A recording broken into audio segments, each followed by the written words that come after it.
Hello everyone, it is Dr. Nurse Tutor and I am back with another video. This video is pertaining to what I'm noticing in the test taking environment with students in their exams. I am noticing discrepancies with students as far as understanding the nursing diagnosis, the manifestations, the complications, and the interventions. Not to say that you guys don't know what they are, because I do believe you know what they are. I just feel as though in the test taking environment, these kind of questions trip you up, right? The nursing diagnosis is what this patient is coming in with, why this patient's here, right? The manifestations, they're either going to be subjective or they're going to be objective. They're signs and they're symptoms, right? The signs are objective. That's what you see as the nurse. The symptoms are subjective. That's what the patient tells you is going on. That's your manifestations. What are you going to see, or what is the patient going to report? And your complication, these are undesirable effects or conditions that can happen if we don't properly treat this patient's condition. I know for a fact that if I don't treat this condition, this can specifically happen to my patient, right? I'm going to give you an example of something that I notice on exams. I'm going to use asthma, for example. Patient comes in and your patient is having an asthma attack. When a patient's having an asthma attack, my nursing diagnosis is going to be impaired gas exchange. That is my number one priority, because if you're having an asthma attack, those bronchioles are closing.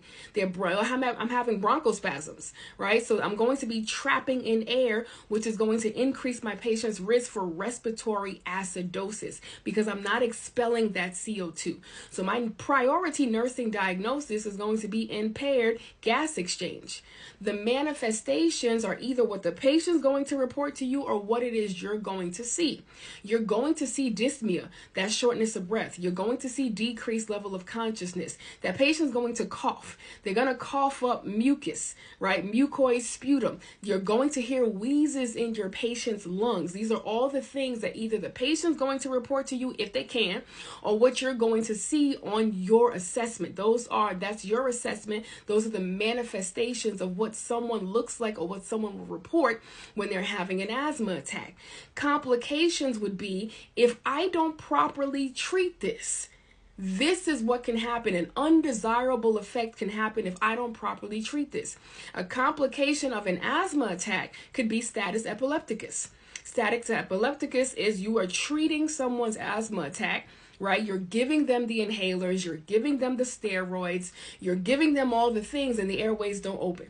If the patient's airway does not open and this patient's airway closes on you, your patient can go into respiratory arrest. That's a complication. Your patient can go into cardiac arrest. That's a complication. So the nursing diagnosis is what brought your patient here. The manifestations is what did your patient report, or what did you see on your assessment. The complications are if I don't treat this effectively, these are the undesirable effects that can happen to my patient that can possibly make their condition worse or even yet kill my patient. This is what I'm acting on so it doesn't happen. I'm seeing students mix up complications with manifestations, and I think the reason is because you're not starting with the nursing diagnosis. Because if you start with that nursing diagnosis of impaired gas exchange, you know that the impaired gas exchange is going to look like this. Manifestations. What do you look like? And based off the manifestations, if I don't treat this, this can happen. The undesirable effects that can either worsen my patient's condition or kill my patient. I hope that helped you guys a little bit. I want you to slow down. Slow down when you're answering these questions and understand what the question is asking of you, because you won't know your interventions as to what it is you're supposed to do or give your patient if you don't know the difference between the manifestations and the complications. So I want you guys to practice that. Write that down. When you're dealing with a condition or a disease process, write down your nursing diagnosis.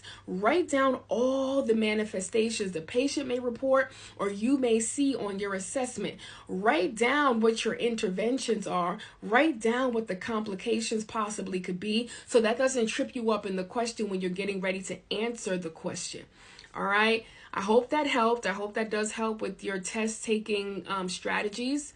I will be back. I do have some questions because I know it is finals time. I got students who are getting ready for finals too. So I do want to push more questions out to you guys to make it a little bit easier or to decrease some of the stress that you are having with exam taking, and making these questions a little bit more easier for you to understand and to rationalize. All right. So it has been Dr. Nurse Tutor with another tidbit, another little nugget to help you with your exam taking strategies. And I will be back with more videos. All right, bye for now.